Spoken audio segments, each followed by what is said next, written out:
জবা এমন একটি ফুল গাছ যা প্রত্যেকের ছাদ বাগানেই থাকে। আর জবা ফুল গাছের বিভিন্ন ভ্যারাইটি এবং বিভিন্ন কালারের হয়। অনেকের জবা ফুল গাছ খুবই প্রিয় থাকে, এমনকি তাদের ছাদ বাগানের পুরোটা জুড়েই থাকে বিভিন্ন কালারের জবা গাছ। আজকের জবা গাছ আমি লাগাবো সম্পূর্ণ নতুন একটা মিডিয়ামে, বলতে গেলে একদম মাটি ছাড়া। এই মিডিয়ামে জবা গাছের শিকড় দ্রুত বৃদ্ধি পাবে এবং গাছও বেশ ভালো বাড়বে, আর আপনি পাবেন আরও বেশি পরিমাণে ফুল। বন্ধুরা, চলুন দেখে নেওয়া যাক কিভাবে এই মিডিয়াম আমরা প্রস্তুত করব। প্রথমে নেব 4 ভাগ কোকোপিট। কোকোপিট জল ধরে রাখতে সাহায্য করে, তাই একে আমরা মাটির পরিবর্তে ব্যবহার করতে পারি। 4 ভাগ কোকোপিটের সঙ্গে আমি 3 ভাগ ভার্মি কম্পোস্ট নিয়েছি। ভার্মি কম্পোস্ট মানে কেঁচো সার। ভার্মি কম্পোস্টের পরিবর্তে 1 বছরের পুরনো গোবর সারও আপনারা ব্যবহার করতে পারেন। আর আমি নিয়েছি 1 ভাগ গতবারের ব্যবহার করা মাটি।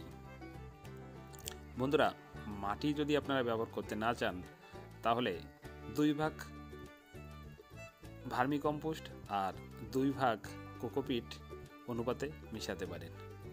এরপরে আমরা ব্যবহার করব 100 গ্রামের মতো শিংকুচি বা শিং ছাঁচা।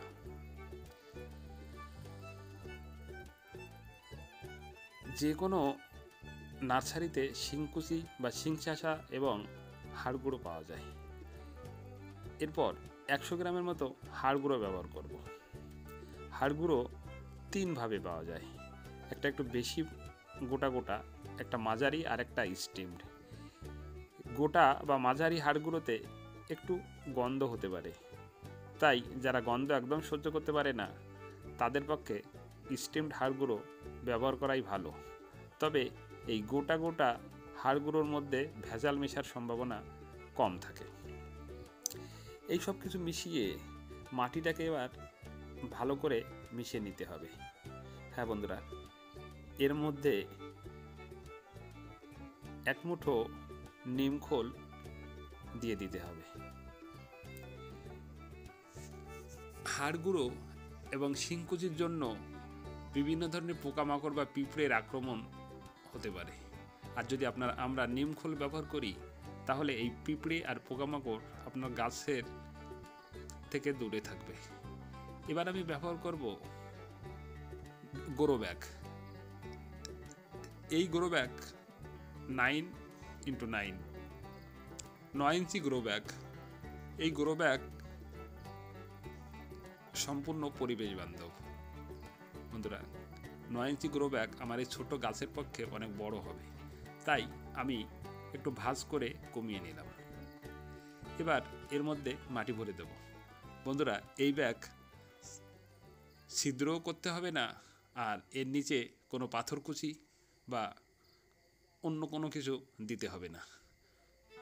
মাটি সরাসরি ভরে দিলেই হবে, আর জল খুব স্বাচ্ছন্দ্যে পাস হয়ে যেতে পারে।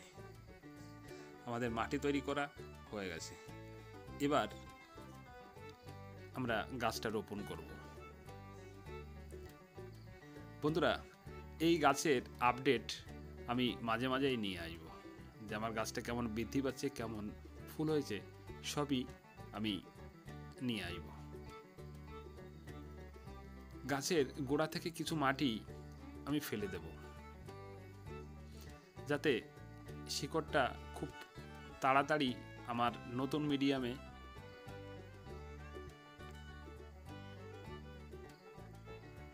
সঙ্গে খাপ খাইয়ে নিতে পারে। এইটুকু মাটি আমি রাখবো। এবার গাছটাকে বসিয়ে দেব।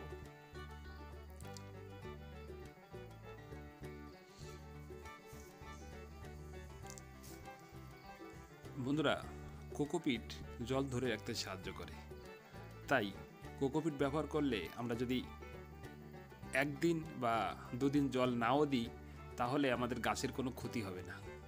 তাই যারা বিভিন্ন ধরনের কাজে খুবই ব্যস্ত থাকে, টাইম খুব কম পায় গাছের যত্ন করার জন্য, তাদের পক্ষে কোকোপিট খুব ভালো মিডিয়াম গাছ লাগানোর জন্য।